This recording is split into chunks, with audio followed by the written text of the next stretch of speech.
Hello, and welcome back to the next in our series of building a foundation of miracle mindedness, based on the wonderful and powerful book, A Course in Miracles. Life isn't always easy, and in life, we often find that we run into many difficulties that, despite trying to think our way through them, trying to work our way through them, it just seems that they don't go away. And for many people, their lives have been filled with depression, with anger, with guilt, with hatred for themselves, for others, that has caused them to really look at life in a very fearful way, making it seem as if the world around them is dangerous, that the chances of being happy are few, and the opportunity to find satisfaction and fulfillment in your life seems a distant and faint hope. Yet, still deep inside, there is this spark, this little voice that says, gee, I want the peace. I want to feel love. I want to be able to achieve things in my life that demonstrate not all of my fears, but show me that I'm worthwhile, that I'm valuable, and that this life has true meaning. I would imagine that if you're tuning into this series, that perhaps that's something similar to what you may be saying to yourself. And this, in truth, is what began what we know now as A Course in Miracles. Now, the reason that I've started this foundation series of classes is because I found, having taught A Course in Miracles at my center, the Quantum Healing Center, for many, many years, I discovered that many who just came to enter the classes for the first time weren't able to easily really melt into some of the very deep metaphysical concepts that A Course in Miracles presents to you. And I would watch individuals who were seeking to make changes in their life, who understood some of the ideas that they were hearing to and knew that it resonated well with them inside. But nevertheless, because of the depth and the extent of what was going on in classes, often with students who had been studying it for many, many years, they would get lost. They would feel as if it was over their heads. It was too much for them to be able to grasp onto. And even though they would find nuggets of truth that was helpful to them and start changing their lives, I would see a sense of overwhelm. And I said, the only thing that we probably need to do here is to cut back the gradient of learning so we come in on a simpler, easier basis and communicate these ideas separately, not in our course that I facilitated of going through the book A Course in Miracles, which we'll talk more about as we go through the series, but to be able to give the basic fundamentals in easily digestible chunks that we can then discuss and focus on so as to build a theoretical foundation that when it came to then moving actually into the book itself, it would go easily because you were already well versed in the underlying concepts that the Course uses. So this is why I developed A Course in Miracles Foundation series.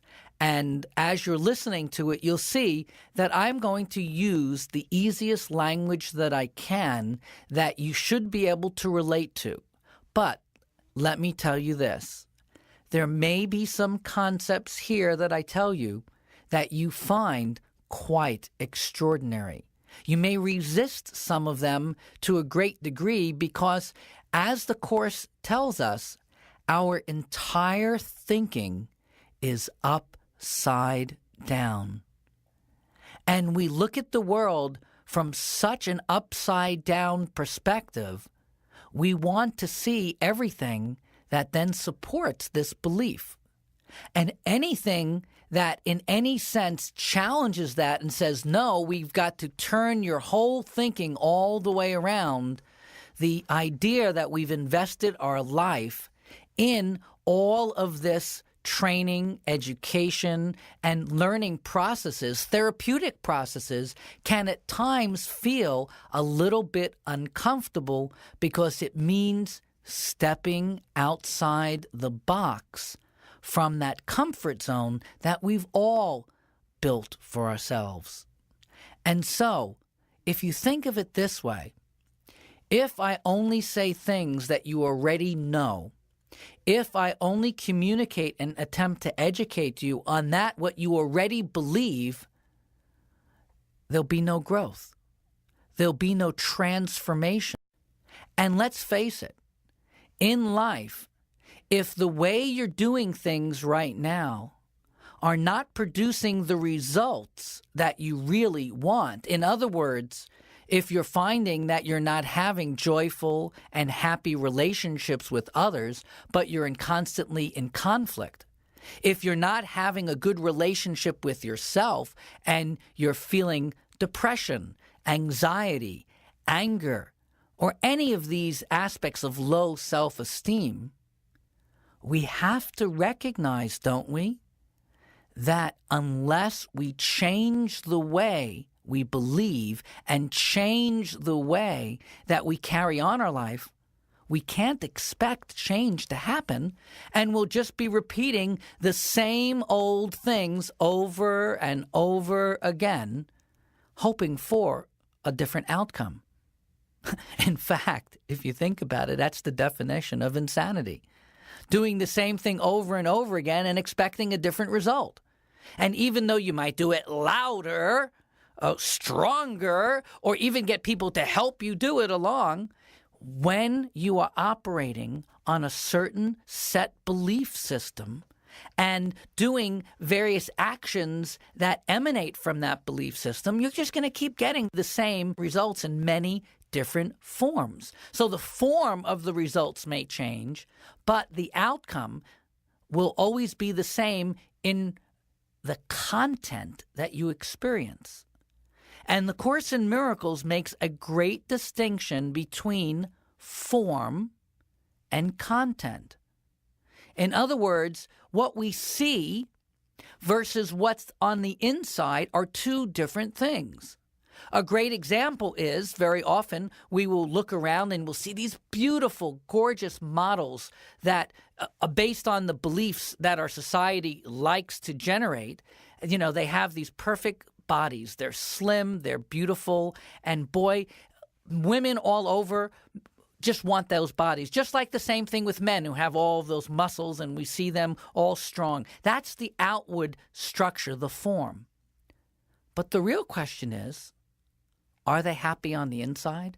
Just because on the outside it looks good, what is it like on the inside? And you very often find, and I can tell you this from personal experience, having dated many models and many beauty queens, is they were always nervous and upset thinking that, oh my gosh, how can I ever eat anything and enjoy myself? I always have to worry about every little line in my face, every little imperfection, putting on an ounce here and there. I can't go and do and enjoy the things that I want, and so I have to cut back because what I really want is to get this outward satisfaction, to get this outward admiration, to get this outward validation, but inside it's killing me. I'm unhappy. And very often you find that they're taking lots of medications. If our outward demonstration of wealth and beauty would correspond to our inward wealth and beauty, then I would say, well, gee, let's sit there and only work on the outside. But it doesn't. Look for yourself. Just because you've just lost 20 pounds, you might feel a little bit better about yourself, but that doesn't mean you're going to have happy and peaceful relationships or that all of a sudden you're going to love what you're doing in your life's work. It's what's on the inside that counts. And so what the Course in Miracles is all about is internal changing. And what's on the inside? Your mind, your thinking. And if anything, what the Course in Miracles is about is having you look at your thinking, to think about what you think about, to begin to understand the effects of each and every thought that you have, to realize that as you think, you become. As you believe, so is it done unto you. As you dwell on whatever it is in your mind, you experience that thinking at biological and emotional levels. Now, this is science. This isn't conjecture. This isn't some type of philosophical belief. This is hardcore science. This has been shown and proven by the National Institute of Health, and a wonderful book, if you ever want to read it, is a book by Dr. Candace Pert called Molecules of Emotion. And there are many books like that. You can read a number of the books, Quantum Healing by Dr. Deepak Chopra. Okay? Again, these ideas that are in your mind, each and every idea creates a biological reaction.